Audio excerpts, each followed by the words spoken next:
Welcome students. आज आपण पाहणार आहोत ए एन डी. आतापर्यंत आपण मेन गोष्टी पाहिल्या, बेसिक गोष्टी पाहिल्या. आता अत्यंत छोट्या छोट्या ज्या गोष्टी आहेत त्या देखील अत्यंत उपयोगाच्या आहेत. आता लहान लहान गोष्टीकडे दुर्लक्ष करून चालणार नाही, कारण की लहान लहान गोष्टीतूनच मोठ्या गोष्टी घडतात. लहानातूनच माणूस मोठा होतो. छोट्या छोट्या ज्ञानाच्या कणाकणानं देखील एक ज्ञान संपादन करणारा व्यक्ती तत्वज्ञानी, फिलॉसॉफर बनतो, सायंटिस्ट बनतो. एकंदरीत तुम्हाला आळस न करता सांगितलेल्या ज्या गोष्टी आहेत ज्याच्यामुळे तुमच्या जीवनाला परिपूर्णता येईल, ए एन डीचा वापर करता येईल, वाक्य बनवता येईल. एकंदरीत तुम्हाला लहान लहान गोष्टींचा ज्या खूप विचार करावा लागतो, परंतु विचार करण्याची काही गोष्ट नाही आहे. ह्या सहज प्रॅक्टिसने आणि सरावाने येणाऱ्या गोष्टी आहेत. काही गोष्टी ज्या समजत नाही त्या गोष्टी तुम्हाला प्रॅक्टिस करून, सरावानं किंवा पाठांतर करून लक्षात घ्यायचे आहेत. मग त्यानंतर त्या गोष्टींचं समज येऊन जातो. परंतु काही गोष्टी अशा आहेत समजून सांगितल्या जातात आणि त्या समजतात. तर ए एन डी मध्ये आपण थोडंसं पहिले समजून घेऊ आणि समजतात. परंतु गोष्ट अशी आहे, जसे वाक्यांचे उच्चार वगैरे कितीही नियम पाहाल तरी तुम्हाला डिक्शनरीचा वापर करावा लागेल, नाहीतर मग तेच होईल, बेरीला बुरी म्हणाल आणि बीजीला बुजी म्हणाल. समजला का? तर एकंदरीत गोष्ट अशी आहे की सगळ्याच गोष्टीचे नियम तुम्हाला मिळणार नाही. जसं एकवचनी करता असेल तर सिंपल प्रेझेंट टेन्समध्ये क्रियापदाला एस लागते, परंतु आय हा देखील एकवचनी करता आहे. यू हा एकवचनी असो की अनेक वचन असो, तू असो की तुम्ही असो, परंतु याच्यासोबत मात्र क्रियापदाला एस लागत नाही, कारण की अपवाद आहे. लक्षात ठेवायचं आहे, अपवाद आहे. काही गोष्टीला अपवाद असतात, तर त्याच्या नियम किंवा त्या समजून घेण्याच्या प्रयत्नामध्ये राहायचा नाही. आयुष चला घ्या. तर आता आपण विचार करत आहोत A N D. A N पहा, उलटा डबल एन केलं होतं. पुन्हा व्हिडिओ बनवणार नाही, तेच मी रिपीट करून देतो. A N D. तर बघा, पहिल्यांदा एन लिहिलं दोनदा. तर बोलण्याच्या ओघामध्ये, सांगण्याच्या ओघामध्ये कधी कधी बोर्डवर आपण का लिहितो त्याच्याकडे भान राहत नाही, आणि स्वतःच्या झालेल्या चुका छुपवण्यामध्ये काही तथ्य नसते. चूक आपण ऍक्सेप्ट केली पाहिजे. माझी झालेली चूक आहे, ती चूक नाही आहे. एच्या ठिकाणी एन लिहिलं, डबल एन झाला. समजला का? पण झाली चूक, मिटवली, तिला पुन्हा लिहिलं. चुका होतात, परंतु त्याला करेक्शन करायचं असते. चुका होतात ना. There is no shame in failing again and again. The only simple thing is you are failing again and again by making the same mistake. So don't repeat your mistake, create new plans to replace them, असं आहे. आणि दुसरा म्हणजे आळशीपणा सोडा. याच्यासाठी, ह्या गोष्टी शिकण्यासाठी, समज निर्माण करण्यासाठी, आपल्यामध्ये समज निर्माण करण्याची आहे, तर तुम्हाला आळशीपणा सोडावा लागणार आहे. त्यासाठी देखील थॉट्स आहे. Laziness is the biggest enemy in the body. There is no better friend than hard work. One does not remain sad after doing it. तर लक्षात ठेवायचं आहे. पुन्हा रिपीट करतोय. छान थॉट्स आहे, तुमच्या जीवनावर आधारित आहे, तुमच्या आळस दूर करणारा आहे, आणि तुम्हाला ह्याच गोष्टी नाही तर कोणत्याही गोष्टी यशस्वी करण्यासाठी तुमच्यामध्ये धैर्य, धाडस, शक्ती, संयम निर्माण करणारा हा थॉट्स आहे. तर laziness is the biggest enemy in the body. There is no better pain than hard work. One does not remain sad after doing it. याचा अर्थ असा आहे, आळस हा माणसाच्या शरीरामध्ये असणारा सगळ्यात मोठा शत्रू आहे. There is no better friend than hard work. परिश्रम से बढ़कर इस दुनिया में कोई मित्र नहीं है. ज्ञान से बढ़कर, अगर ज्ञान लेना तो परिश्रम करना पड़ेगा. तो परिश्रम से बढ़कर इस दुनिया में कोई मित्र नहीं होता. जो भी हार्ड वर्क मेहनत करेगा उसको दुखी नहीं होना पड़ेगा. तर there is laziness is the biggest enemy चा अर्थ आहे आपल्या शरीरामध्ये असणारा शत्रू आहे, त्याच्यावरती आपल्याला काय करायचं आहे, मात करायचं आहे. शत्रूवरती मात करायचं आहे, तेव्हा मग विजय होते. आपणच आपले शत्रू असतो आणि मित्र असतो.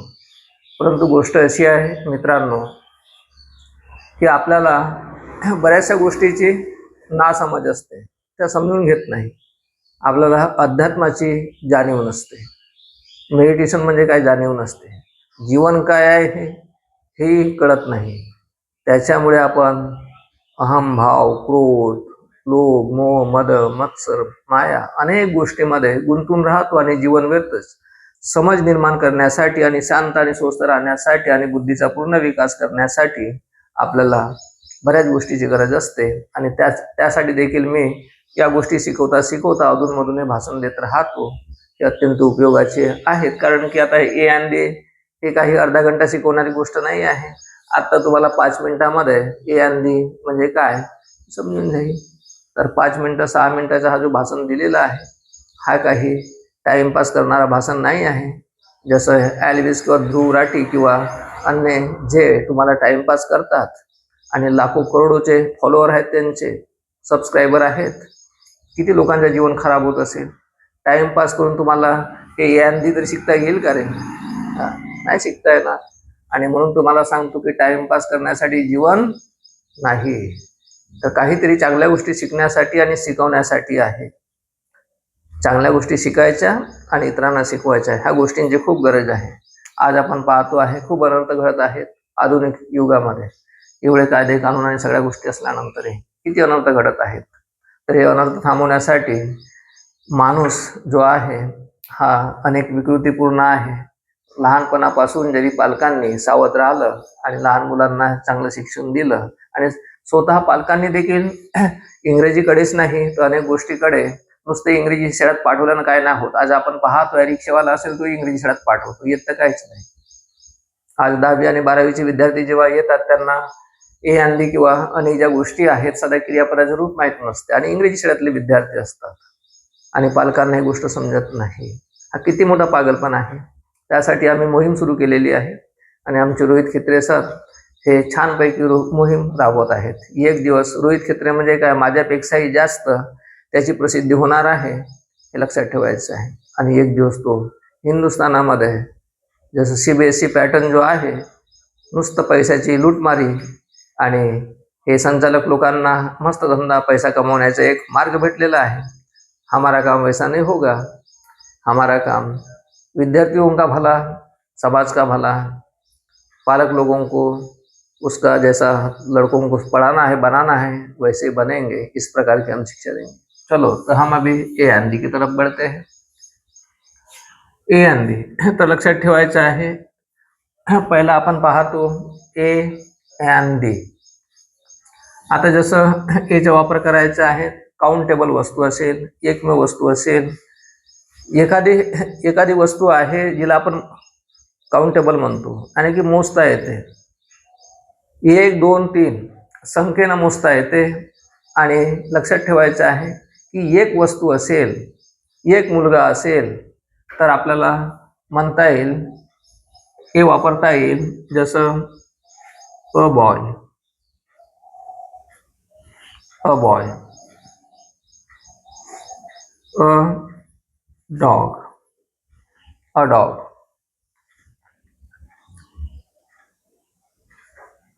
A girl, girl. लक्षात ठेवायचा. एकंदरीत एक वस्तूला हे करायचं आहे, एक वस्तूकडे निर्देश करायचा आहे, जसा अ बर्ड, बर्ड एक वस्तू, अ बर्ड. एक झाड असेल तर अ ट्री, अ ट्री. इथं मी स्मॉल लिहिलेलं आहे, इथं पहिला अक्षर कॅपिटल करायची, त्याच्यासमोर जर वाक्यांच्या कोणत्या असेल तर वाक्याच्या दृष्टिकोनातून पहिला अक्षर कॅपिटल लिहिला जाते, त्या अर्थानं मी इथं पहिला अक्षर हे कॅपिटल लिहिलेलं आहे. अदरवाईज हे शब्द सुरुवातीलाच येत नाही, लक्षात ठेवायचं आहे. आणि आले तर मग पहिला अक्षर कॅपिटल येणार. लक्षात ठेवायचं आहे काउंटेबल म्हणजे मोजता येते, त्याच्यासोबत ए म्हणजे मोजणारे कसं, हाऊ मेनी, हाऊ मच, जसा जो फरक आहे. नाही तुम्ही म्हणाल की सर हाऊ मेनी हाऊ मचचा नाही आहे. इथं काउंट, माझ्या म्हणण्याचा अर्थ आहे की एक वस्तू असेल, एक पेन आहे, अ पेन, अ पेन. तर एक बॅग आहे, अ बॅग. समजून घ्यायचे आहे मी कोणत्या अर्थानं बोलतो आहे, समजून घ्यायचं आहे. अर्थाचा अनर्थ करू नका, एक एक गोष्टीकडे समजून घ्या. आणि मराठी मातृभाषा, मराठी मातृभाषेतून सगळं सांगतो आहे, लॉजिकच्या माध्यमातून तुम्हाला सांगतो आहे. तर एक एक गोष्ट तुम्ही समजून घेतली, पहिले भाषण समजलं, आता ह्या गोष्टी समजून घेतल्या, तर तुम्हाला कदाचित असं वाटेल की सर जास्त म्हणजे लेंबड किंवा जास्त म्हणजे असं खूप बोलतात लहानशा गोष्टीसाठी. समजला का? हे 5 मिनिटाची 1 मिनिटाची गोष्ट होती, सांगायला पाहिजे, परंतु गोष्ट शॉर्ट फॉर्म मध्ये एकदम पटपट पटपट सांगितलं, डोक्यावरून जातात. आज आपण पाहतो आहे टेन्स जे आहेत, मी फक्त एकाच दिवसामध्ये संडेला पूर्ण 12 टेन्स क्लिअर करून दिले, पण तेच टेन्स तुम्हाला शिकायला 6 महिने किंवा वर्षभर लागणार आहे, ते लक्षात ठेवायचे. एवढी साधी गोष्ट नाही आहे. साधे क्रियापद जे असतात, अनियमित क्रियापद देखील मुलांना माहीत नसतात 10 आणि 15 वर्षामध्ये. एक एक गोष्ट मी तुम्हाला आरामात याच्यासाठी सांगतो किंवा तुम्हाला त्या गोष्टी समजून घेतल्या पाहिजे, ज्याच्यामुळे तुम्ही त्या गोष्टी शिकण्यासाठी तुमच्यामध्ये धाडस निर्माण होईल. त्या दृष्टिकोनातून या गोष्टी आहेत. तर काउंटेबलचा अर्थ हाऊ मेनीचा, हाऊ मचचा सांगायचा अर्थ नाही आहे. तर इथं एकाबद्दल मी बोलतो आहे. ती एक वस्तू असेल तर आपल्याला ए वापरायचं आहे, एक वस्तू. अ वापरायचा आहे, तर अ कसा लावायचा सांगितलं की जेव्हा अ बॉय आहे, अ डॉग आहे, अ गर्ल आहे, अ बर्ड आहे, अ ट्री आहे, अ पेन आहे, अ बॅग आहे. समजला? अ मॅन आहे, वुमन आहे, अशा पद्धतीनं. ठीक आहे, तर लक्षात ठेवायचं आहे. हे झाले एच्या बाबतीमध्ये. आता आपण एन घेऊ. एकमेव वस्तूसाठी एनचा पण वापर होते. ए आणि एन बरोबर लक्ष द्या. आता ए आणि एन ह्या दोन्ही शब्दांचा वापर एका वस्तूसाठी वापरला जाते. आता मग फरक काय आहे तर लक्षात ठेवायचा आहे. हा जो एन आहे, जसं ए, ई, आय, ओ, यू हे शब्द असतील, स्वर असतील, आणि या स्वरासारखा बरोबर लक्ष द्या, या स्वरासारखा जर उच्चार निघत असेल, या स्वरासारखा जर उच्चार निघत असेल तर मग एन वापरायचं, एन वापरायचं. एक वस्तूच्या बाबतीमध्ये सांगतोय मी. नाही तर मला सरांनी मग अशी सांगितलं हाऊ मच, हाऊ मेनीचा फरक. तर हाऊ मचचा अर्थ आणि हाऊ मच आणि हाऊ मेनी एकच आहे कितीसाठी, परंतु त्याचा वापर करताना मात्र फरक आहे, हे लक्षात ठेवायचं. आता शब्द निघाला असं सांगून देतोय काय फरक आहे. तर पहा, दूध, दही, ताक, लोणी असेल तर हाऊ मच वापरायचं, ते काय मोजता येत नाही. परंतु हाऊ मेनी असेल तर मग हेच 1, 2, 3, 4 असे मोजता येणारे जे आहेत, मुलं असतील, मुली असतील, जे काय तसे मोजता येणाऱ्या ज्या गोष्टी असतील, तेव्हा हाऊ मेनी शब्द वापरता येते. ठीक आहे, तर याच्यासोबत एन सोबत हाऊ मेनी, हाऊ मचचा मी शब्द निघाला तर क्लिअर करून दिलेला आहे. आता आपण एनचा विचार करू. हे समजलं तुम्हाला? समजलं नसेल तर पुन्हा रिपीट जा, तुम्ही समजू शकाल असा मी बोललेला आहे.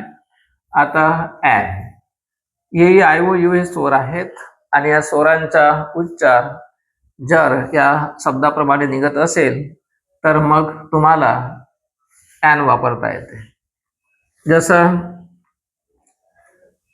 एन स्मॉल लिहितो आहे an apple. A for apple आपण म्हणतो ॲन ॲपल. ॲन ORANG बराबर आहे का spelling? Orange. ORANG orange. An orange. लक्षात ठेवायचं आहे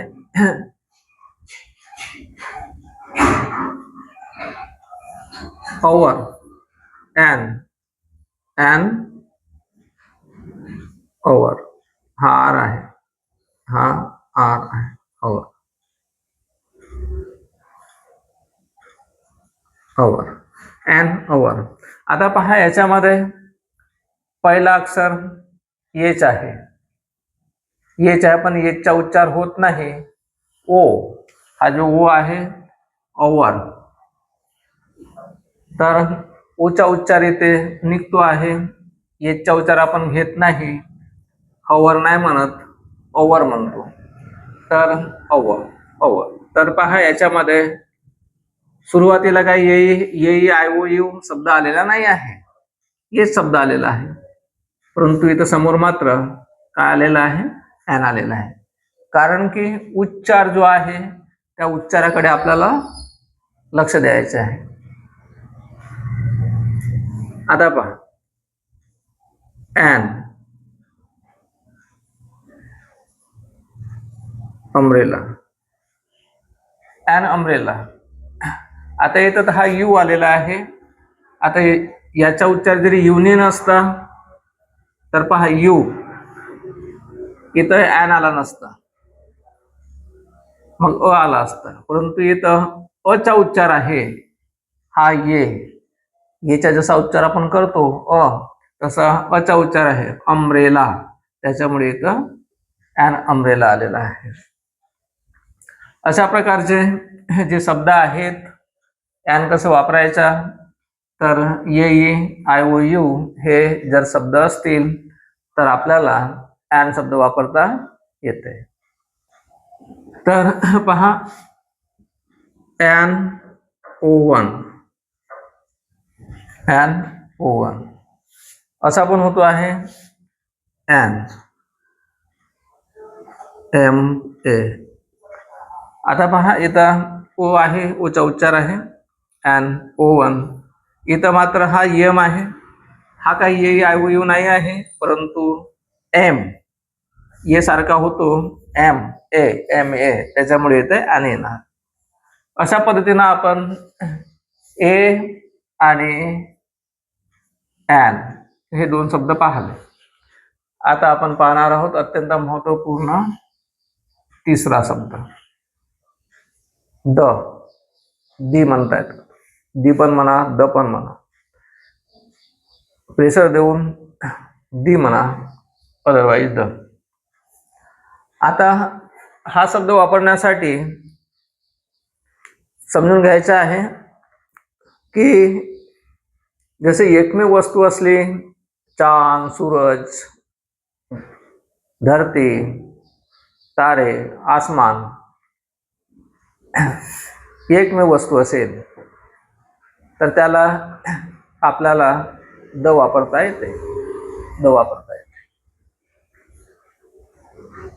परंतु सगळ्याच गोष्टी एकमेव असतात आणि आपल्याला द वापरायचा आहे, तर मग कसं वापरायचा त्यासाठी कन्फ्युजन असते. आणि हा कन्फ्युजन एकदम सोपा आहे.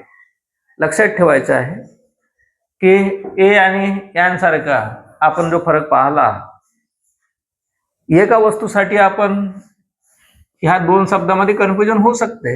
नेमकं म्हणजे ॲन कुठं वापरायचं आणि अ कुठं वापरायचं ते.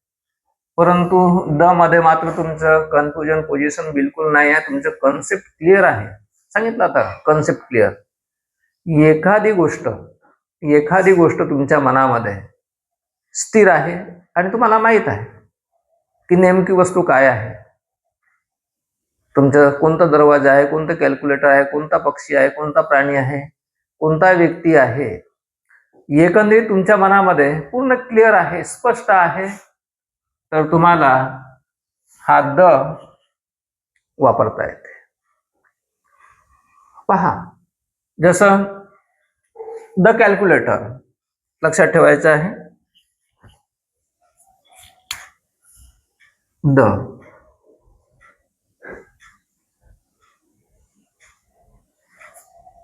Calculator, the door, the window, the dog, the man,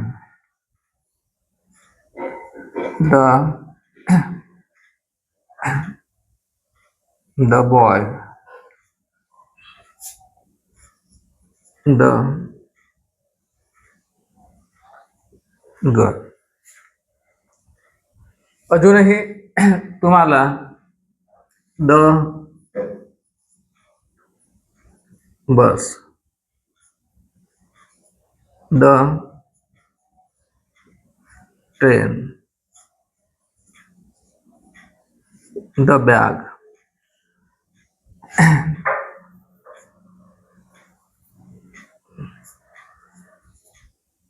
the animal. कोणता प्राणी आहे?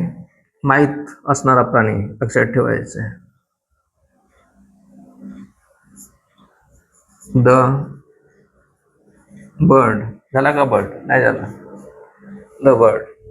अनेक असे शब्द आहेत की ज्याच्यासमोर तुम्ही सहज माहीत असणारी जी गोष्ट आहे, तुम्हाला स्पष्ट माहीत आहे, कोणत्या व्यक्तीबद्दल, कोणत्या गोष्टींसाठी, कोणत्या गोष्टींबद्दल तुम्ही बोलून राहिल्या, तर असं दचा वापर तुम्हाला करता येईल. लाईनमध्ये थोडंसं असं तीरसं गेलेलं सरळ पाहिजे, करता येईल. आता पहा, मला हे सांगायचं आहे की तुम्हाला जरी माहीत नाही आहे कोणतं कॅल्क्युलेटर, आता नेमकं कॅल्क्युलेटर तुम्हाला माहीत नाही आहे, स्पेशल जो कॅल्क्युलेटर आहे तुम्हाला माहीत असणारा, तर इथं तुम्ही दच्या ठिकाणी अ कॅल्क्युलेटर वापरलं असतं.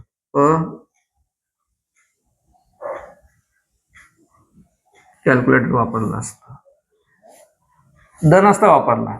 इथं द वापरण्याच्या मागे आहे की तुम्हाला जो पाहिजे आहे नेमका तुमच्या स्पेशल जो कॅल्क्युलेटर आहे वापरणारा, त्याबद्दल तुम्ही बोलून राहिलेला आहात. अदरवाईज जो कन्सेप्ट क्लिअर करणारा, तुम्हाला माहीत असणारा कॅल्क्युलेटर आला नसता तर तुम्ही अ कॅल्क्युलेटर म्हटलं असतं. इथं जो दरवाजा आहे, डोअर, तो काही अपरिचित दरवाजाशी संबंधित नाही, म्हणजे एकंदरीत जो न पाहिलेल्या दरवाजाबद्दल बोलत नाही, तर तुम्हाला जो दरवाजा माहीत आहे, ज्याच्याबद्दल तुम्ही बोलून राहिला, तोच उघडायचा आहे. विंडो तेच खिडकी असेल, तोच दरवाजा असेल. तुमचा जो पाळीव प्राणी कुत्रा तुमच्या घरचा, त्याच्याबद्दल तुम्ही बोलत आहात. अदरवाईज अनोळखी कुत्रा राहिला असता तर तुम्ही तिथं देखील अ डॉग वापरले असते. तर अशा पद्धतीनं हे सगळे जे शब्द आहेत, शीतावरून भाताची परीक्षा म्हणतात, तसंच एका शब्दावरून हे सगळे शब्द कसे आहेत इतका मी स्पष्ट आणि क्लिअर केलेलं आहे. वास्तविक पाहता कोणत्याही इंग्रजी शाळेत न जाता नुसतं पुस्तकावरून किंवा नुसतं असा थोडासा विचार करून ह्या गोष्टी समजून घेतल्या, आणि आज पाहता पाहता 15 वर्षामध्ये आमच्या ह्या गोष्टी तुमच्यापर्यंत यूट्यूबमध्ये, ऑल इंडियामध्ये आणि जगामध्ये पोहोचण्याच्या मार्गावर राहणार आहेत. कारण की नुसत्या ह्या इंग्रजीच्याच गोष्टी नाही आहेत, याच्या मागे जो रहस्यमय गोष्टी ज्या आहेत, कोणत्या आध्यात्मिक, म्हणजे ज्याला जीवन म्हणतो, संपूर्ण जीवनाचा रहस्य काय आहे, सुख काय, आनंद काय आहे, त्या गोष्टीचा शोध या ट्युशन क्लासमध्ये लागलेला आहे. परंतु हे एक मजबुरीमध्ये इंग्रजीच्या माध्यमातून मी हे ट्युशन क्लास सुरू केलेली आहे. आणि मजबुरी का नाम म्हणतात, समोर डॅश डॅश डॅश. तसंच आमचे रोहित केत्रे सर जे आहेत, ज्याचा मी नेहमी नाव काढत राहतो, ते देखील मजबुरीमध्येच अपयशी ठरलेले आज यशाच्या मार्गावर जात आहेत आणि यशाच्या शिखर चढत आहेत. आता सांगता सांगता अजून एक माझ्या लक्षात आलेलं आहे की तुम्ही म्हणाल की आता अनेक वचनी शब्द म्हणजे काय, त्याला कसं करायचं? याच्यामध्ये अनेक वचनी असो की एक वचनी असो, स्पष्ट असणारा शब्द त्याला आपण दचा वापर करतो. कशाचा वापर करतो? दचा वापर करतो. परंतु अनेक वचनी जे शब्द असतील तर अनेक वचनी शब्दांसोबत दचा वापर केला जात नाही. याला मी मिटवतो आहे. दचा वापर केला जात नाही. जसं पहा,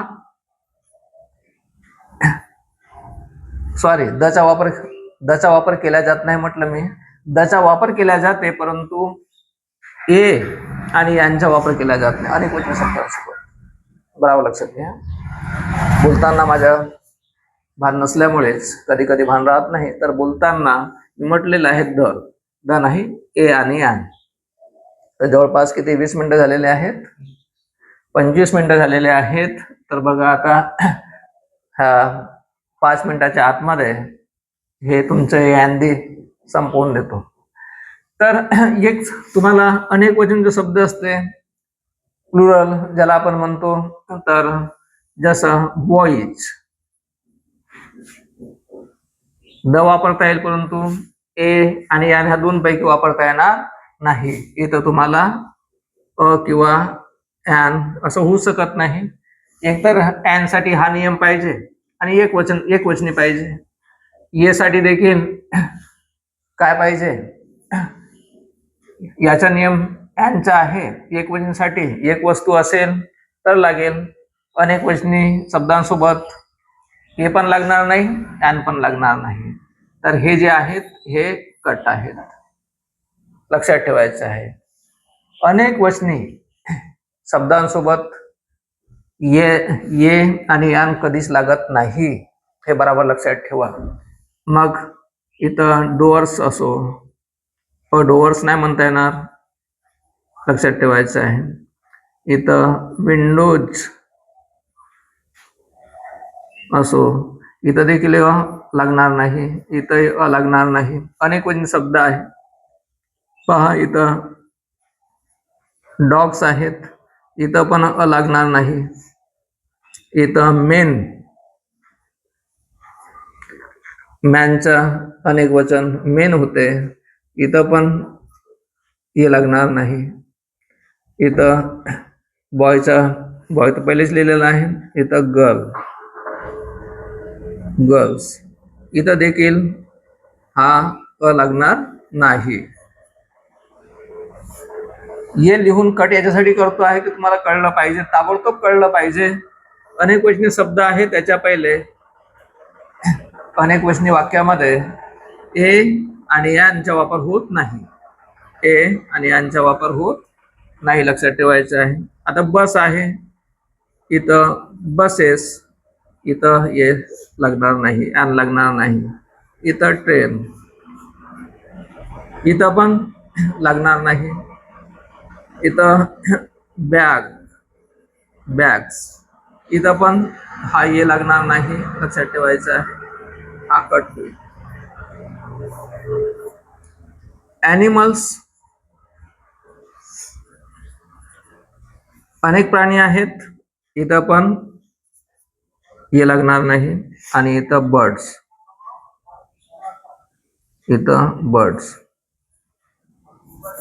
लिहितो आहे BIRD, यस, बर्ड्स. इथं देखील ये लागणार नाही, ॲन लागणार नाही. तर अशा प्रकारचे जे शब्द आहेत, जसं काय आहे, कॉक्स, कोंबडा नाही का, monkey, MONKEY, yes, monkeys. Donkey. तर हे सगळे जे शब्द आहेत यांना लागणार नाही. अशा प्रकारे कॉक, कोंबडा, कोंबडे, मंकी, बंदर, डंकी, गधा नाही का, गधा. तर अशा प्रकारच्या जरी ह्या 5 मिनिटाच्या आतमध्ये जरी ह्या सगळ्या गोष्टी आपल्याला सांगता आल्या असत्या किंवा शिकवता आल्या असत्या, परंतु 5 मिनिटाच्या ऐवजी मी इथं जवळपास 30 मिनिटं याने की अर्धा घंटा लावलेला आहे. आता ह्या अर्ध्या घंट्यामध्ये 5 मिनिटाचं काम अर्धा घंट्यासाठी लावलेलं आहे की तुम्ही अर्ध्या घंट्यामध्ये ह्या गोष्टी समजून घ्यावं. पुन्हा अर्धा घंटा प्रॅक्टिस करा, 2-4 दिवस प्रॅक्टिस करा, म्हणजे हे छोटीशी जरी गोष्ट असली तर तुम्हाला नेहमीसाठी समजून जाईल. That's all. It's okay.